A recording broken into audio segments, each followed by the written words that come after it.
What's up, people? This is Niche Girl 30 here, and I'm gonna be real. I'm just gonna go straight into this Raw. Dive straight into it.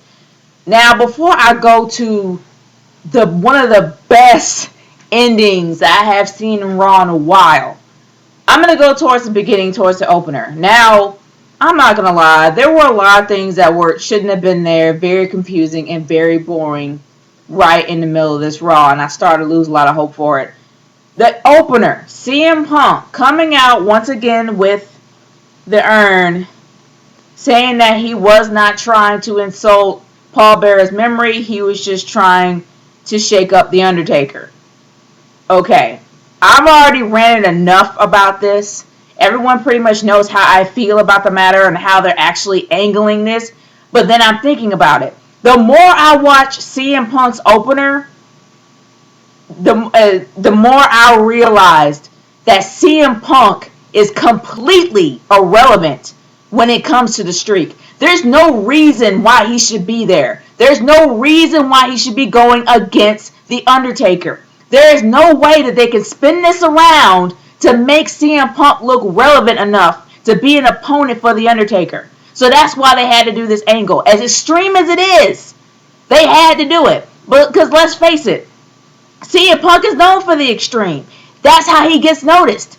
Even when he's in matches that doesn't or feuds that make no sense, the only way it can make sense is if he goes the fourth mile. If he goes like the longest mile. Like if he kicks down the fourth wall, that is how he can make it relevant. And that's a whole nother video in itself, and I'm not going to go into it too deeply. But I am saying that the more that I watch this, the more I realize how irrelevant and how pointless it is to have CM Punk to be the guy that actually goes against The Undertaker for the streak. I just started to notice that a lot. And it's a shame that they had to do such an extreme angle, like putting Paul Bearer's real life demise into the storyline, but they had to because it really would make CM Punk less watchable if they didn't really do it. Nobody would care if CM Punk was going against the streak at all. They just would have realized he was just picked. But anyway, that's a whole nother video and a whole nother time that I'm actually going to probably do later. But that's something I've started to realize and notice. But as going on into the show, good grief. I really did not care much about a lot of the matches except for possibly a few. I have to say, I'm starting to get a little bit excited about Fandango versus Jericho. I kind of am. They have done a lot for this feud. At first, I was making fun of Fandango's name and thought that he was completely pointless as a character, but I have to say, he's the most entertaining gimmick character since any gimmick character in the Attitude Era. Sure, we have Brodus Clay, but Brodus Clay's little dancing gimmick has gone stale. So has Tensai. But he's the most solid gimmick performer at this point. In my opinion, Fandango is a great character. He gets more heel heat than CM Punk. And that was noticed last week. He's a great heel character, and he actually is in a great feud with Jericho. This will be a great opportunity to get him noticed in the WWE. If he gets put over by Chris Jericho at WrestleMania, that's awesome. That will be great for his career, and I'm looking forward to seeing more Fandango. His entrance alone is amazing, and it's worth watching. So people who are hating on him shouldn't hate on him anymore because the guy is actually kind of proving his worth, and he actually is not corny. I like him, and I'm looking forward to seeing him at WrestleMania. But I also have to say that with all this speculation of what's going on with Ryback or with Mark Henry, and because we honestly thought that they were injured. I don't know. I can't remember which one it was. And if you guys know which one who was supposed to be injured, please leave in the comments section below. But I thought at first that Mark Henry was the one that was actually injured. But I actually saw him tonight. But then I saw Ryback tonight. But they really weren't getting in each other's faces, and I guess that's something they're trying to save up for since it's a possibility that one of them are injured. But here's one thing that kind of puzzles me. If they're injured, why on earth would you give them a weightlifting contest, putting more stress on their bodies no more than a week away from WrestleMania? You're going to give them a weightlifting competition that puts more stress on their shoulders, their arms, and their lower half, especially their knees, their thighs, and their feet. Any lower muscle that holds a lot of weight, like their thighs and their knees, you're gonna literally give them a weightlifting competition so they can injure themselves more a week before WrestleMania? I don't know. That made absolutely no sense to me. Sure, it's interesting. Sure, it's something different. I get it. But the fact is, these guys are trying to heal. They're trying to heal themselves for the biggest event of them all, WrestleMania, in a week. You want to do that? Really? Gosh, that makes more sense than the Bella Twins making their return. And yes, I said it. As much as I love the Divas, as much as I really want them to do something with the Divas division, the Bella Twins coming back is completely pointless and irrelevant. Once again, they're valets. They're doing absolutely nothing for the Divas division at all. They're not shaking anything up. All they're doing is possibly getting the crap beat out of them by the Funkadactyls. And I didn't even know the other one could fight. I thought she was just sitting there. Both Cameron and Naomi is supposed to have a feud with the Bella Twins. I honestly don't know what's going to happen with the Divas title, let alone the Divas division. And it's a shame that Kaitlyn versus AJ could not have happened at WrestleMania, since they can't decide what they're going to do with the Divas anyway. It would have made more sense to have AJ out of the way and have her own little personal match with Kaitlyn than have her at ringside with Dolph Ziggler and Biggie Langston. It would have gave her something to do. It would have made sense to put that rivalry at WrestleMania, or at least at the pre-show, since it's going to be an hour. It made more sense for me to do it that way than have her perform at Raw. And oh my gosh, she didn't win by a roll-up this time. She won by a count-out. Wow! Can somebody please get rid of her, or at least lock her up in a jail until she gains some kind of sanity, please? I really can't stand AJ. I'm sorry for you old 12. I'm sorry for all the old guys out there that love 12-year-old looking chicks that had a whole pedophilia thing going on. I'm sorry about that. But for real, your girl's getting on my nerves. Can somebody do something about her? But anyway, moving on. Besides the matches that I really didn't care about, I have to say that it was nice to see Ricardo out there. Even though he had a busted ankle, it was nice to see him out there. But the whole Jack Swagger gimmick, I think it's going to die out really, really soon. Because like I said, I don't even think he believes in it. And the fact is, he keeps pressing it and pressing it and pressing it. Without Zeb Coulter, he's nothing. Zeb Coulter is the mouthpiece. Zeb Coulter is the reason why this feud is continuing. Not Jack Swagger. Zeb Coulter.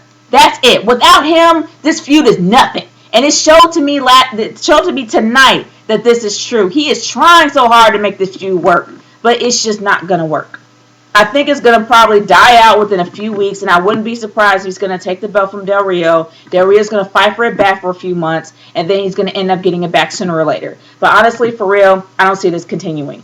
But moving on past the old mediocre matches that I really didn't care about, and I have to say that Wade Barrett getting kicked in the family jewels by Triple H is somewhat sad. I really would. He's a freaking IC champion.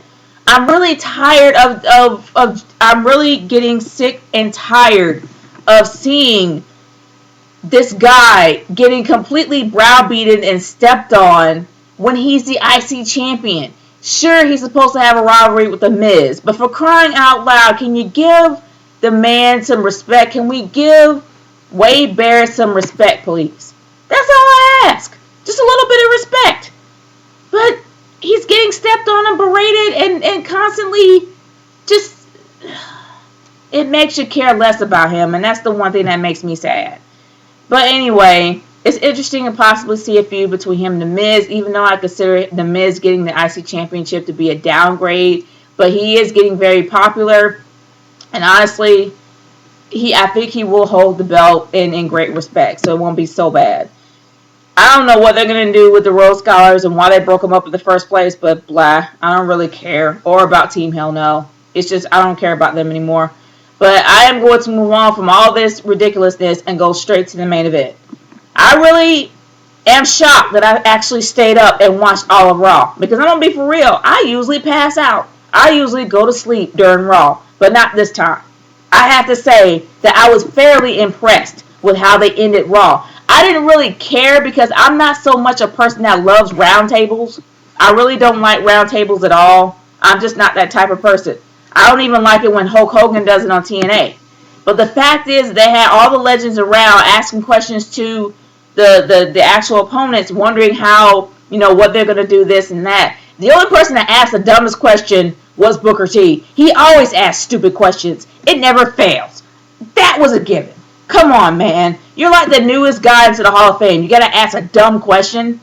Why do you want to win this? Why do you think you should win this? Even though I didn't think it was dumb at first, but thinking about it, it led to probably one of the most heel statements that I've ever heard John Cena say. John Cena really did give us a preview on how dark he can go. And can this possibly be a new Dark Cena that we may see? They have teased Dark Cena I don't know how many times. But honestly, he has to go dark. He has to be the heel because The Rock is the face in this match. It doesn't make any sense for two faces to go up. For right now, he's in frustrated face mode. But the comments that he made tonight was probably the most heelish of heel comments I've ever heard. And I thought he would be corny. But no. Boy, oh boy, was I wrong. This really did get interesting. This really got me intrigued. This really got The Rock on his A game. And they did not let The Rock hold back. That is what I love about this. They let John Cena go and with this character go dark a little bit. And they let The Rock go at it. And the fact is that Dusty Rhodes probably said, what, WrestleMania isn't about respect. WrestleMania isn't about this. WrestleMania is about doing the job. Well, he probably didn't say all that. But either or, Dusty Rhodes pretty much put the nail, just literally hit the nail on the head. And I think that was probably one of the most interesting, most intriguing, most exciting segments I have ever seen The Rock and John Cena perform in, besides the one they performed a few weeks back. I have to say that when it comes to WrestleMania 28, that build they had for the entire year was probably the most boring, overhyped, overrated build that they could ever do. But right now, I have to say that this build between the both of them is the best build I have ever seen between them in a long time. Since last year, it is better than last year. And I'm kind of looking forward to seeing this match. They actually have done a good job without them having to be on screen all the time. They've done a good job building this up. And now they have a week away, it kind of makes you look forward to actually seeing the pay-per-view and actually seeing the match. But my overall view of this entire Raw, I have to say it did start out to be meh. Then it started to be meh. Then schmeh. But now it actually did kind of build up to like, whoa, wow, whoa. Like, did he say that? Like, seriously, when Cena brought up Donovan McNabb and made the entire, well, actually, anybody can piss off Philly. Let's face it. Philly is probably one of the most toughest crowds to ever deal with in any kind of sports event.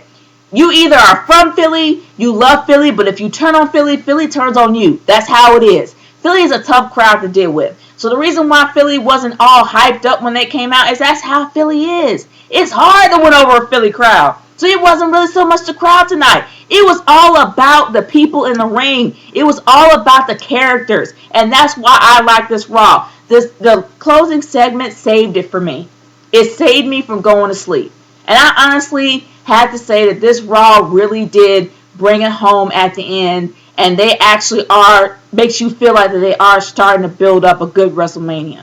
But I want to hear what you guys have to say about this. Leave your comments in the comment section below or send me a video response. I am all ears to hear what you guys have to say about this Raw. This is Nature Girl 30 signing off. Peace out. Later.